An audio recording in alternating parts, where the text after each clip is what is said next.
people change faces, and nothing is real. Oh yeah, and you know, I've seen better days. Yeah, you know, I've been through some things.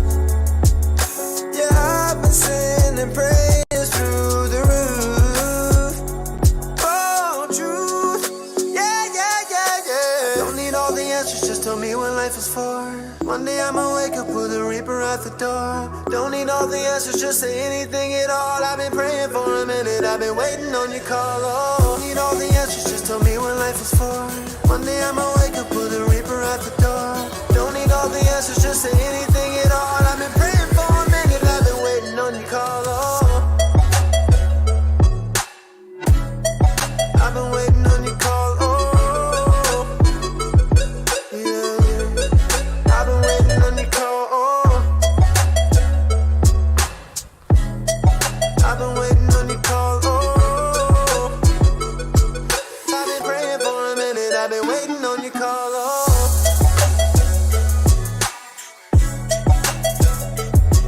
I've been waiting on your call. Oh, yeah.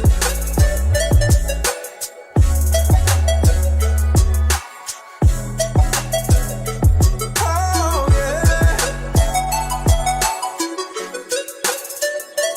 I've been so patient with you, don't you know? I've been so down with you, and you know it. You never come around, and I show it. Just give me one chance right now, and I won't blow it. I won't blow it. Oh. Alright guys, welcome back to the NUEL Summer Tournament. We are in our semi-finals stage. Let's jump straight back into things and see how Game 2 develops. Monkey Cage got that first game win, but now they have to repeat the performance. Saga, what do you think of the, what was the important thing that put East Anglia over the edge in game number 1? Well, we're an impatient bunch here, us students, as you can tell by the fact that these guys didn't want to wait a couple more minutes for the stream countdown. They just wanted to jump straight into Champion Select. And it looks as though Warwick might be the more patient of the two teams, as they've taken away the Zillion, and the band's looking a lot different for them. They want to get rid of some of the things that caused them a lot of trouble in the earlier game. That East Anglia found a lot of picks, particularly in the bottom lane. Like, it was so bloody in the bottom lane with Thresh and Morgana back and forth. And that kind of went it didn't really go either way, but as soon as the one kill got picked up by an AD carry, it was such a huge swing of gold for I Came to Party. And from that point, it kind of just snowballed the lane out of control and started to get the dominance. So they're looking to get rid of some of that early game potential, as again, they take out Pantheon and Renekton. And on the opposite side, the picks that were chosen in the previous game, Zillion and Thresh, taken away. East Anglia gonna lock in that Kindred once more. Lolman really struggled in the early going, but by the end of the game was almost unrecognizable. A real powerhouse for East Anglia, as Warwick will take the Jhin this time round. I honestly didn't think the Jhin was necessarily the biggest factor in East Anglia's game win, but looking like they're gonna maybe pick up the Morgana as well. Yeah, Percival seemed fairly okay with that pick, at least in the early game. There was definitely some points within the mid to late game where he got caught out a couple of times by death sentences or just bursted down, as essentially the Black Shield wasn't really doing too much to rescue him. But Jhin this time going to be picked up for Chazmaster, so a little bit earlier of a power spike. As soon as he really gets the Storm Razor is when Jhin really sort of turns online and becomes a much more powerful AD carry. But Misfortune, even earlier than that, even at level 1, Misfortune's damage is pretty disgusting. So it looks like I Came to Party and the University of East Anglia are happy with just trading back and forth, constant fights in the bottom lane, and the Pyke is really going to put a damper on that. Yes, if you can't get a Thresh, then perhaps you can get replacement. Even worse. Oh, wow, okay, well, you talked about early power. Leona going to exemplify that really well for Monkey Cage.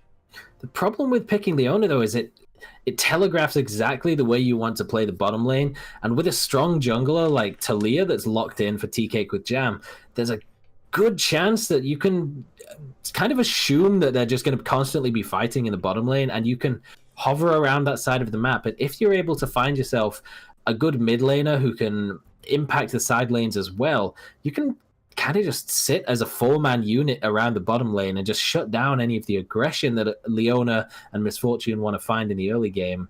It's such a powerful early game duo. They're going to want to fight you, but they can't fight four of you at once. So if you can shut that down, then maybe things would go a little bit better for Warwick side. But the problem with doing that is that opens up the entire jungle.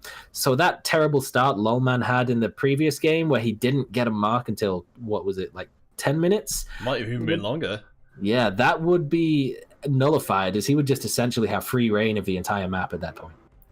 Well, I mean, something which we'll definitely be looking at for this time round is, I mean, I don't know if Talia is going to be the pickup for TK. Could potentially head into that mid lane, but we talked about how variable that Gragas could be in the last time round.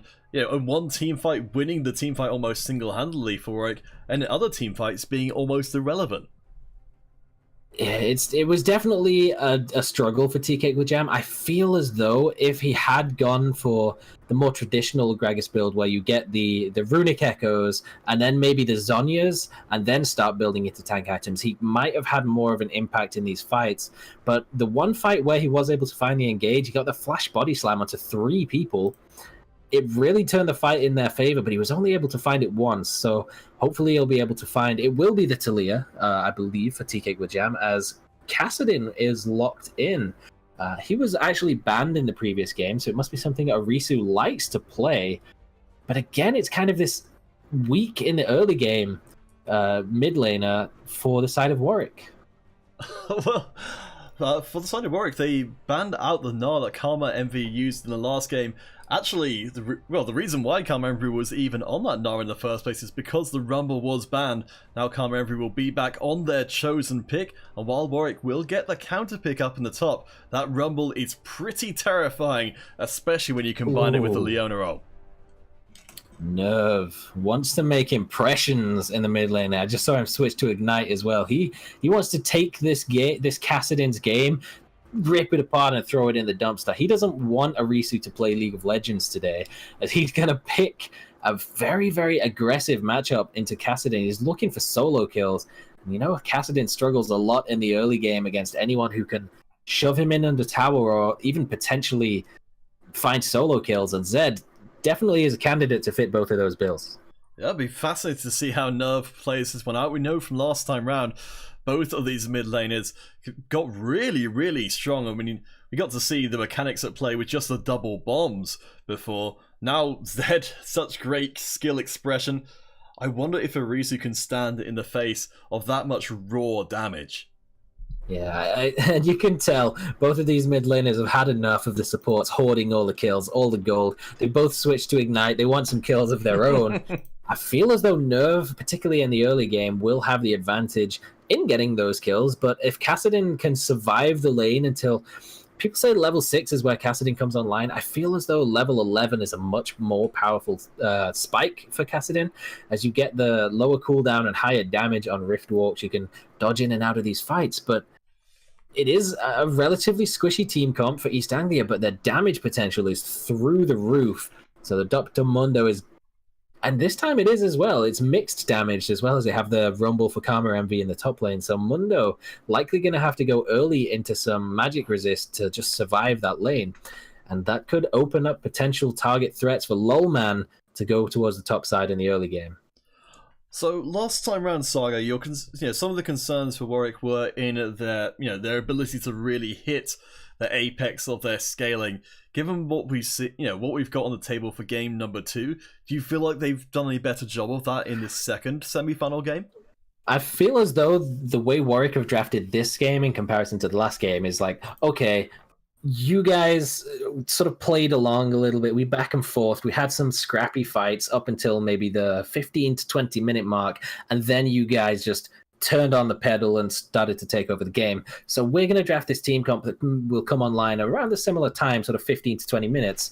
But then in response, East Anglia have just said, okay, well, we'll just do you in at level 1? Like, Leona and Miss Fortune, that is such an aggressive lane. And if potentially at level 1, if Morgana takes the Dark Binding, if Miss Fortune and the I Came to Party and the Cat are able to push in the lane, get level 2 first, Morgana can't do anything to stop all of the crowd control and all of the damage from Miss Fortune coming through onto herself or Chazmaster. So definitely potential for some very, very early aggression. And we've seen what bot lane aggression looks like with these two teams. It's very back and forth, very scrappy. But if potentially one side can get the better of the other in these trades, it could easily snowball a game out of control very early on. Well, I did, going back on that one, we were kind of wondering if Percival B would be able to have more of an impact picking up those multiple kills early on, but all memory of that was quite swiftly erased by getting caught out again and again by East Anglia. The Black Shield, very good at avoiding one thing, but it felt like Monkey Cage, over the course of the game, just kind of developed their patience in waiting for Warwick's defenses to sort of time out and choosing the right opportunity to strike. Yeah, and this time as well, this time you have to be more preemptive, I think, with the Black Shield, because Leona can engage on you from a very long distance, as can Rumble, and you can layer them on top of each other. And if it's slightly mistimed and you get crowd controlled by the Eclipse from Leona, well, Rumble's going to burn through that shield while you're standing still for 2 seconds of the Leona stun, and you're going to have nothing left to protect you.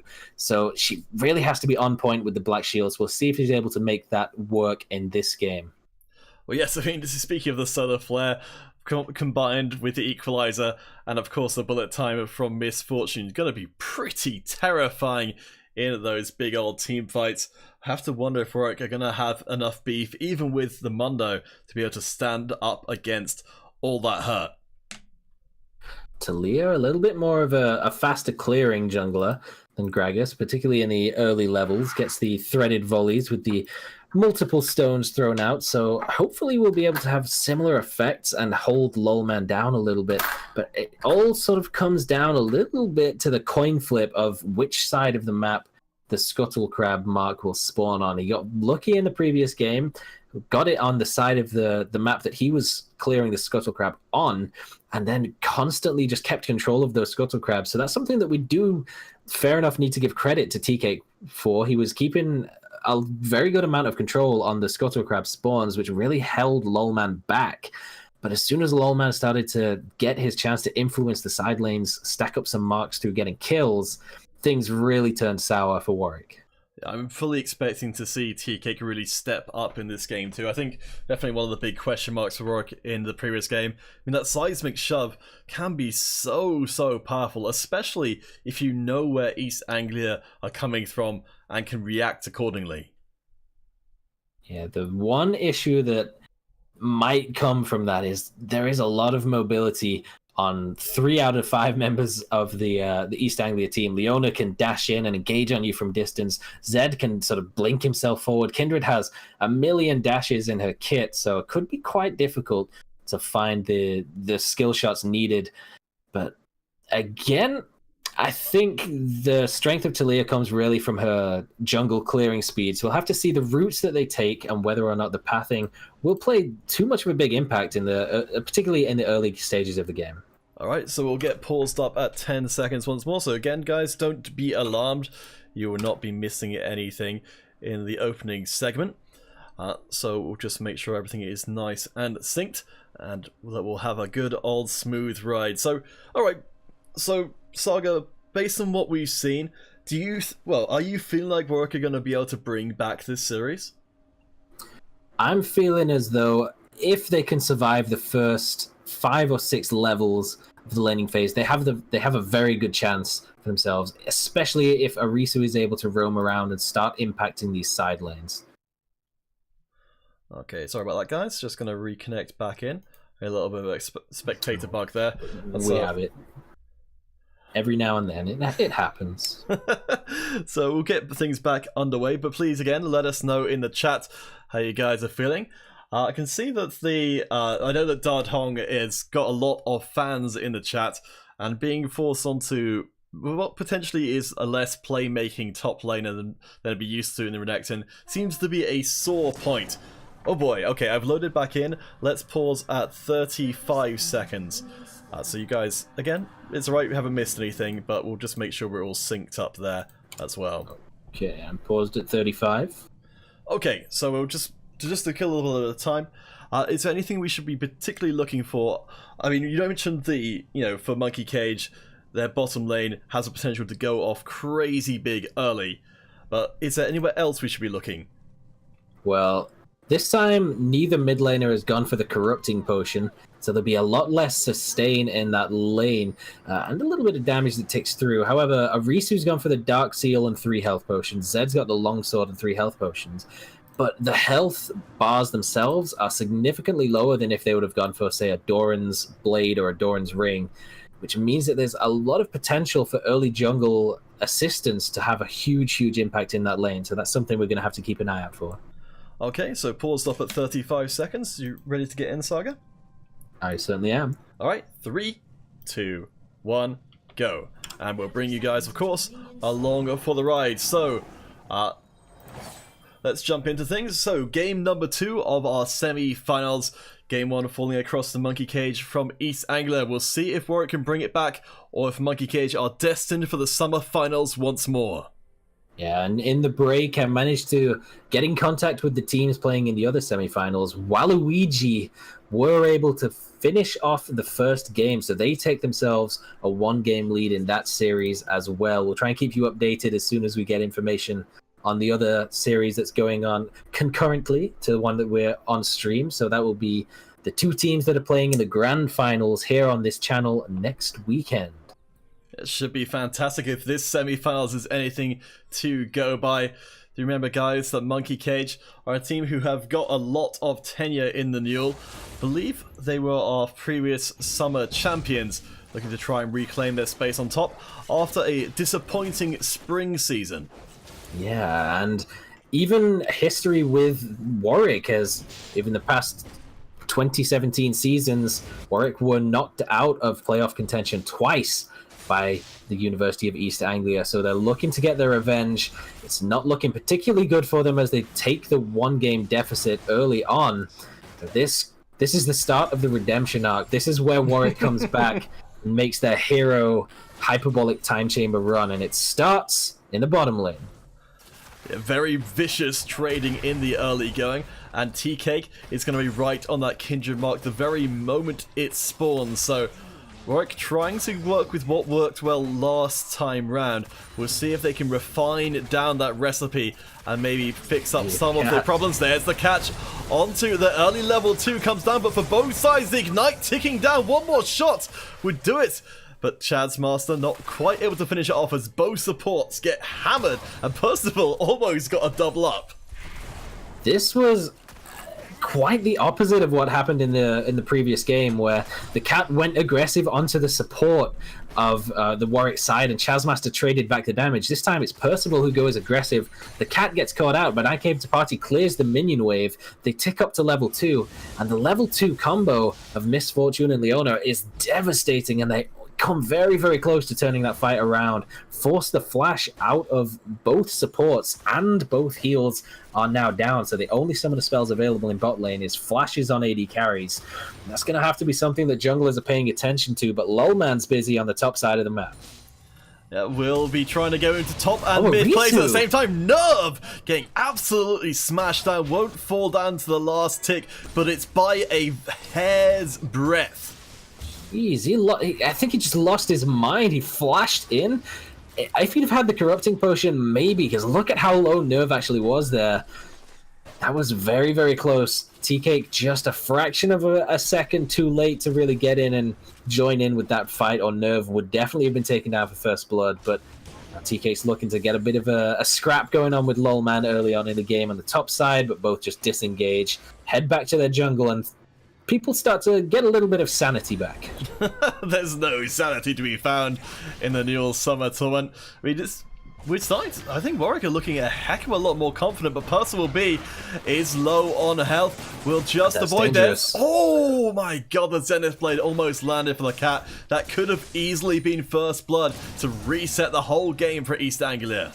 Yeah, bearing in mind that both of the AD carries have flashes available, if that Zenith Blade had landed, I have no doubts in my mind that I Came to Party would have immediately flashed forwards and finished off that kill whatsoever. But it looks like both junglers now. Yeah, TK gonna get caught out, forced to flash, early follow-up flash from Lolman, and there's the lockdown. First blood falls across to Lolman, and a very strong start. Percival, don't be recalling right there, because you are not out of danger, and TK's gank turns very bad very quickly. Yeah, good read from Lolman that he's going to be looking for some pressure in the bottom lane. Unfortunate, though, that he didn't have TK as his marked target. He's actually had that on Arisu in the middle lane. Something that you often see, especially in the professional scene, is just at the start of the game, a Kindred will always mark the opposing team's jungler because it's most likely of anyone on their team that they're just going to randomly run into them on low health and be able to flash in, as Lolman just did, and finish off a kill. Not quite the case in this game, and it's going to kind of come back to bite Lolman a little bit as he misses out on that mark. But another one has just spawned in the top side, and they have Nerve and Karma Envy this time, both collapsing onto the Scuttle Crab just to make sure this game, Lolman will definitely be securing a mark earlier than 10 minutes into the game, and he can start looking to make those aggressive plays in the opposing team's jungle. Well, Nerve going to do everything to try and shift that nerd moniker, building themselves up a decent CS. Actually very, very even between the two. Note that Nerve has got that Ignite available, whereas Arisu, no summers at all, and Lolman is nearby. Level 6 isn't far away, and the potential shenanigans that come with the Lounge Respite. Listen, this is Nerve's last season of NUEL because he has just graduated, so I'm allowed to call him a nerd. And especially if he dies to a Talia gank. What a nerd. But no, this time, no flash available.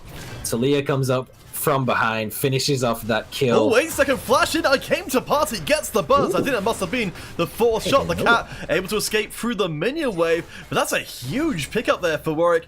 Be able to get that this time round onto Chazmaster rather than Percival.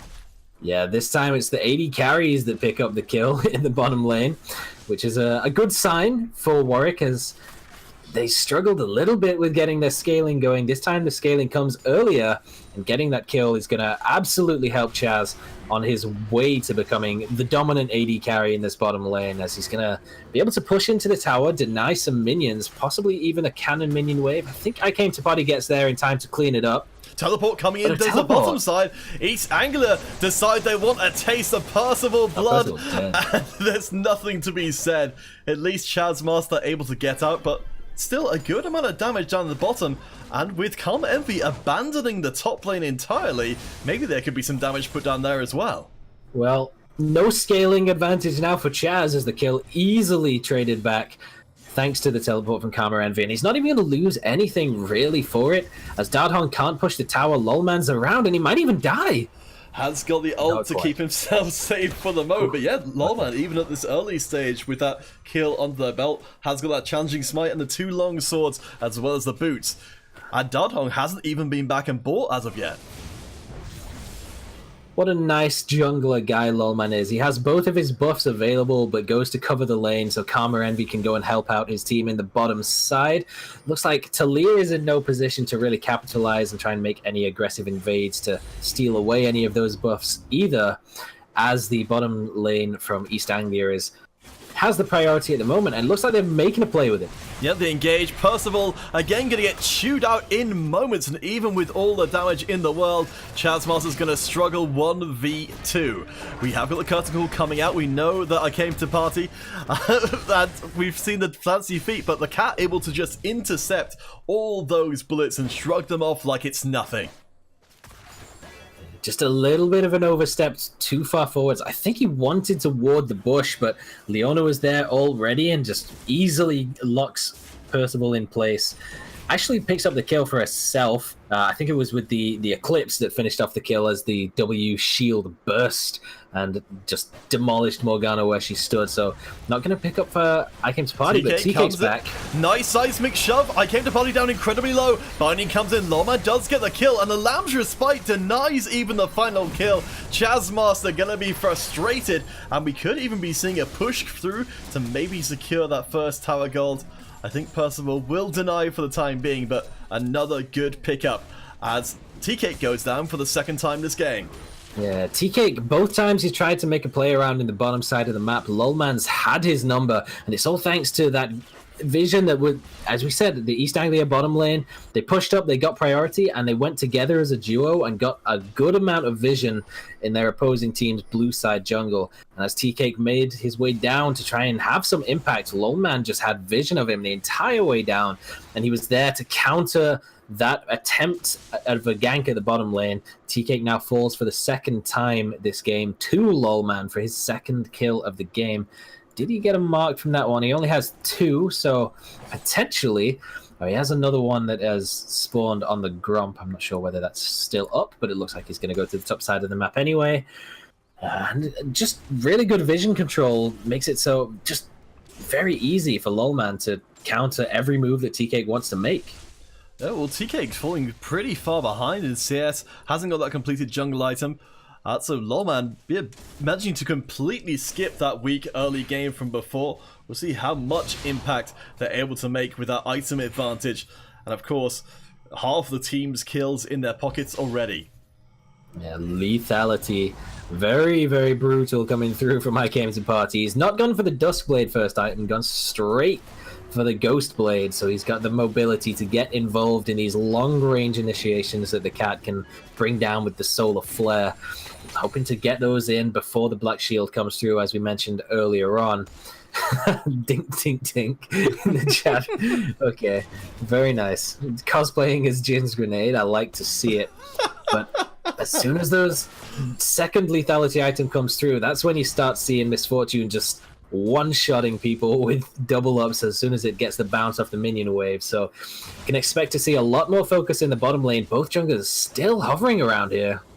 Yeah, Lolman again, I think he's going to try and make good use of those invincibility frames. There's the catch. The Black Shield will at least allow Chazmaster a little bit of room, but the bullet time comes down and ends all dreams of getting out clean. TK will get a revenge kill. No, it goes over onto Percival. Health bars are low. Arisu coming in. Can we finally see the Rift Swap put to good effect? The Weaver's Wall comes down. I Came to Party has got a ticket to paradise and will be smashed to pieces. Something back for Warwick. Nerve not able to intervene in time.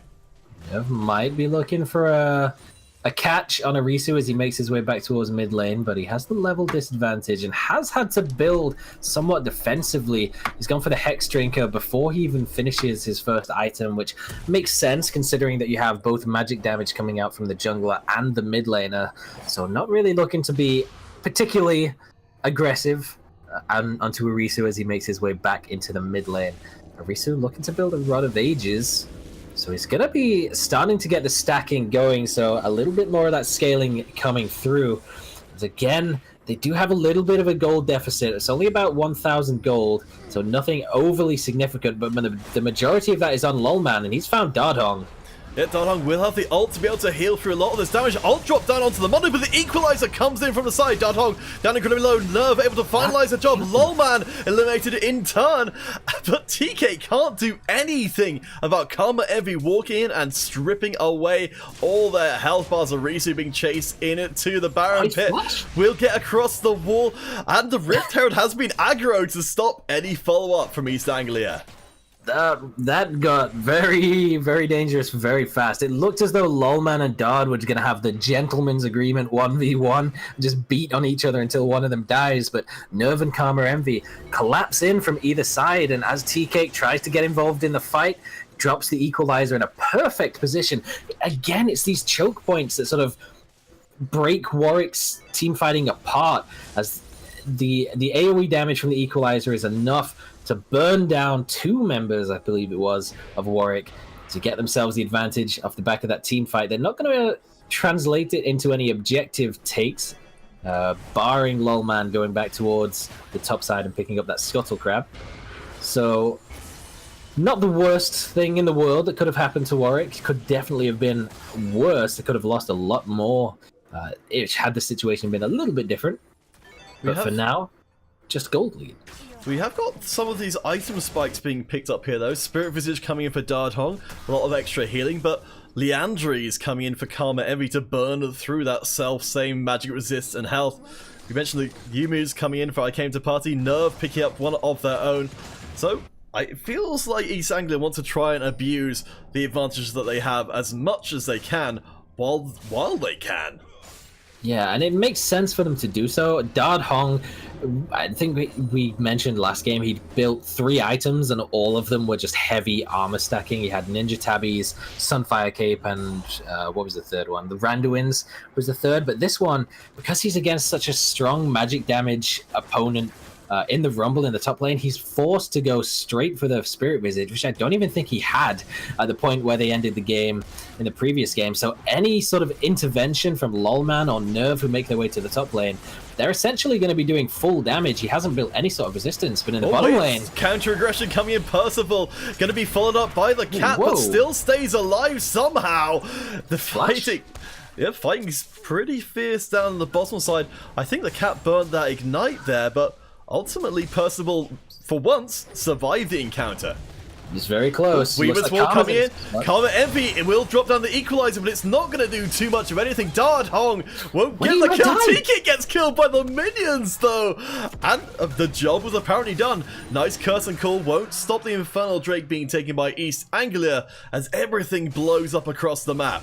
Oh, T-Cake trapped himself with the wall. A beautifully placed Equalizer again. Just caught him in a really bad spot. He had no flash to get out of it. He had no choice but to stand on the Equalizer, and it burned him down in trade. As you said, he has the Leandries. The damage is disgusting from this Rumble, even this early in the game. I believe, is he level 11, so he has the level 2 ult? It won't let me see because he's dead. Oh, yes, it is. He is. So the level 2 ultimate, just the sheer raw damage coming through from that. Percival gonna get caught out here. Gonna force to flash away. The death brush from East Anglia being pretty well rewarded. We'll give them the numbers advantage, but of course the Infernal Drake is now taken. But Saga, we're 16.5 minutes into the game. First tower has still not gone down. But we've certainly had plenty of kills to tide us by in the meantime. We've had plenty of very, very close getaways that could have very easily have been kills. Even in that instance right there, Percival on 8 hit points, single digits getting away from that one. One more tick of red buff would have been enough to kill him, but now we see the Ghost Blade come into effect. Chaz forced to flash away there, but yeah, I mean, this is working pretty well for East Anglia. As soon as that Ghost Blade gets popped, Warwick have to make the immediate reaction, and a lot of time that's turning it into a burnt summoner. We do have an attempt at a catcher there. Nice Chaz Master will get locked in place, but the return damage, Seismic Shove, will keep Percival down very, very low with the ult coming out, but the health bars are minuscule in the jungle. Karma Envy going to come in from the side, but Arizu is nowhere nearby. East Anglia have got the numbers advantage. How many fights is Percival going to survive on 1 or 2 digit health? He got just out of the range of the bullet time to survive that fight as East Anglia were looking to get the push down. As they took down the bottom outer turret, they wanted to try and find the pick onto Chaz, but he flashed out of the way. Very well reacted to, keep himself nice and safe, and as the chase came down, it got real dicey, and people were very close to dying on both sides. Had to burn the Lamb's Respite for Lolman to keep himself alive. But following the cat, the Zenith Blade followed through the flash, and he almost ended up under the tower. So things got real hairy for a couple of these players. But essentially, the end result is that nobody dies. They sort of reset the pressure in the bottom lane as Arisu is able to push that wave back in favor of Warwick. And no real advantage gained. But it was still a fun fight. Look how much Dardhong is able to heal up. TK coming back this time round is going to try and avoid to stand onto the Equalizer. Karma Envy actually able to tank him a lot. Double flash comes through. But this time round, it's going to be a much cleaner kill. Surely, no. Karma Envy dancing away the fancy feet of East Anglia. Arisu trying to make the play in the mid lane. Chaz Master does get I Came to Party, able to lock down that kill. The cat caught up in the center, but there's no backup from the rest of the East Anglian team, and Arisu picks up their second of the game.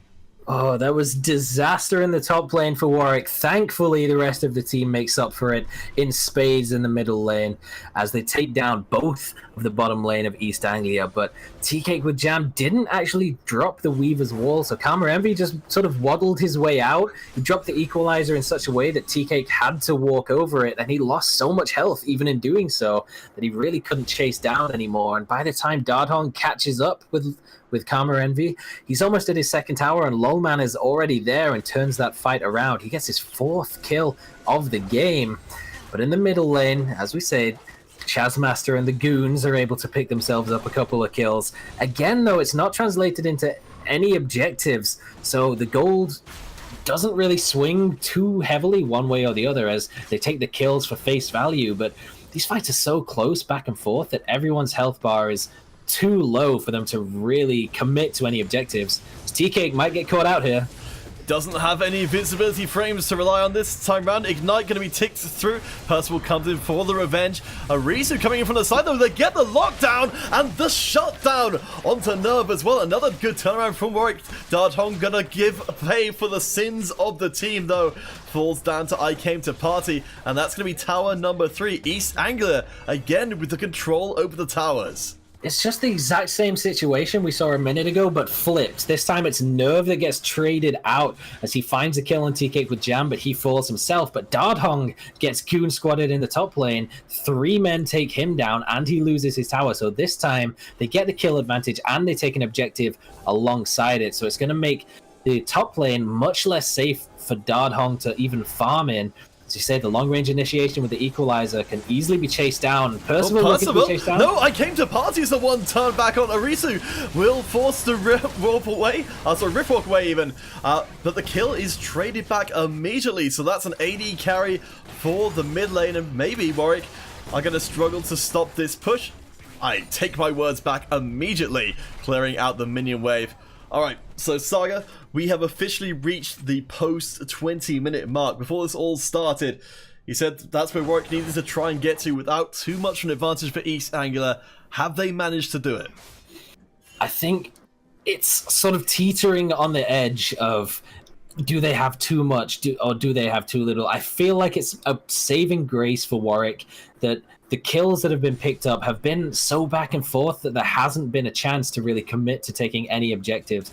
I don't think we saw the Rift Herald picked up. That could have been huge in just opening up the map, and the pick capabilities on the team composition of East Anglia is huge with the Leona and the Zed. They can find the fights in the jungle. They can delete someone almost instantly. So it's a really, really good thing for them that they still had, for the majority of the early game, all 3 of their outer lane towers that they could sort of use for the safety. But now it's reaching that point. Arisu's Kassadin, he has a Tear of the Goddess, so he's looking to start stacking up into an Archangel as well as Rod of Ages. But it's going to take a little bit more time for him to get there, and he might not be able to have it as Dardhong again. Look at that chunk! Dardhong doesn't have any time left. Can Warwick get anything off the backside of that one? You could just see the moment where Dardhong spotted Lawman coming across the wall, realized there was no escape, no flash, and we might even be able to see Monkey Cage make a move in on this tier 2. As Shazmaster gets aggressive, flash. might end up being punished for it. Lawman not able to finalize the kill. We have the Kazaku coming in from range. The attempt to defend, but that's still going to be the 4th tower over to Monkey Cage, and 0 for Warwick. And that's really where the advantages are starting to stack up now. They got 1 kill on Dardhong in the bottom lane. Again, he was in one of these long side lanes, and he was just able to be chased down and finished off. Lolman came from the side, actually flashed forward and almost got the kill on Chaz as well, but he was able to get himself out, despite the fact he had to burn both of his summoner spells, kept himself alive, but wasn't able to do the same for the tower.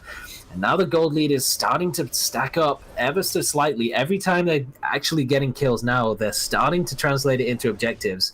And now the bottom lane only has the inhibitor turret left, so one more slip up like that from Warwick, and you're looking at an open inhibitor, potentially even the inhibitor going down, and then you've got super minions in the base that are going to be constantly pressuring. And Baron's up and available. It's nearly 25 minutes into the game. They have the percentage maximum health damage from Rumble with the Leandries, and they have a Kindred as well, so it can be very, very quickly taken down if they're not careful and they don't keep their vision control up for the side of Warwick around the Baron. So Saga, we've gotten to, we're getting towards the 25 minutes. Last time round, Monkey Cage did grab that 25-minute Baron quite smoothly, but something I'm noticing in the pockets of the Warwick members is we've got multiple Seekers arm guards, presumably going to be built in to those Zhonyas in a little way. I have to wonder how different these team fights are going to end up when we've got the mass invincibility from Warwick to deny the damage of East Anglia. Wait a second, Percival being cut off from their own team by the Weaver's Wall, forced to flash away, just the team fight East Anglia were looking for. The cat going to be chunked down, multiple teleports coming in. Dart going to try and frontline. Come every drop down a beautiful equalizer to try and divide out the fight. Chazmaster comes in with a catapult from the back. But the Lamb's Respite makes it not an issue. Arizu going to take advantage of that, but still fall down. We got the Zed coming into the backline. Chazmaster down low, gets annihilated. Lowman picks up the double, and a disastrous fight thanks to an ill-placed Weaver's Wall from Warwick. Percival looked as though he was able to squeeze, just wiggle his way through the wall, but not quite. This time I feel like Karma Envy didn't quite place the equalizer in the perfect position. It kind of went in a straight line when he dies to Baron, which is definitely not ideal. But Chazmaster and the rest of the Warwick team were able to play around it. Dardhong not able to survive as he sticks around as the Baron is taken down. But how many times do you see a team fight like that where it's so close together, everyone is within close proximity to each other, but Zed just comes in the side and solo kills your AD carry on the backside of the fight? That's pretty gross.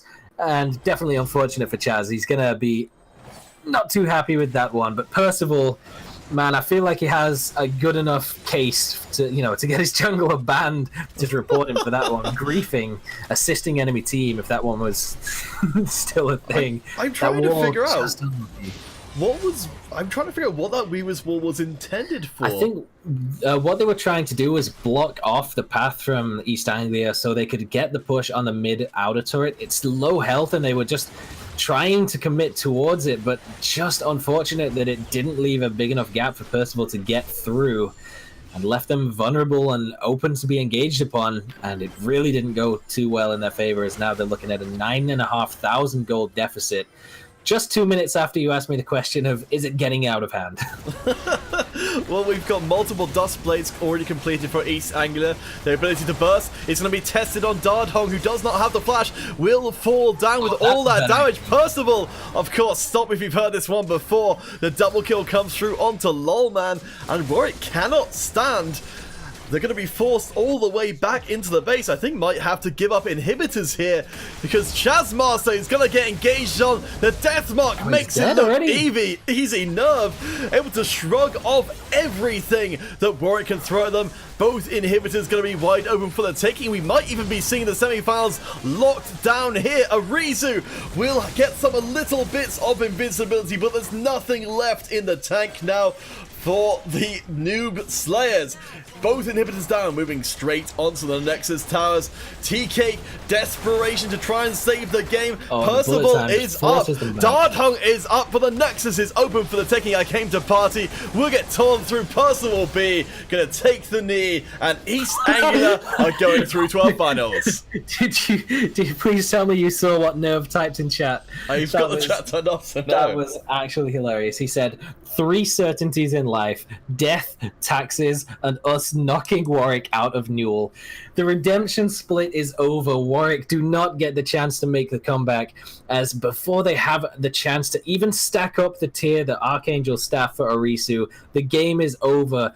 East Anglia move on to the finals in dominating fashion in the second game. Lolman ends the game level 17, highest in the game, 11 kills, 2 deaths, and 4 assists. Just masterclass of Kindred performance from him. Really great to see him performing just so well, especially after he's had a couple of difficult early games. And East Anglia, they're looking real scary. Yeah, I mean, fantastic performance. I think you can definitely believe the hype when it comes to LoL, man. Really making a ludicrous impact in that last game. Of course, our other semi-final between Waluigi and Pool Party Luges is going on currently, so we'll have to see who's going to join Monkey Cage in our grand final next week. Please do keep your eyes on our social media to be able to be updated, because I think that semi-final is probably still going at the moment. I'll just have a quick refresh and see if anything has been logged.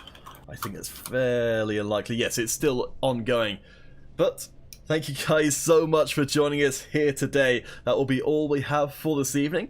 But very much looking forward to seeing what these guys have got for us next week.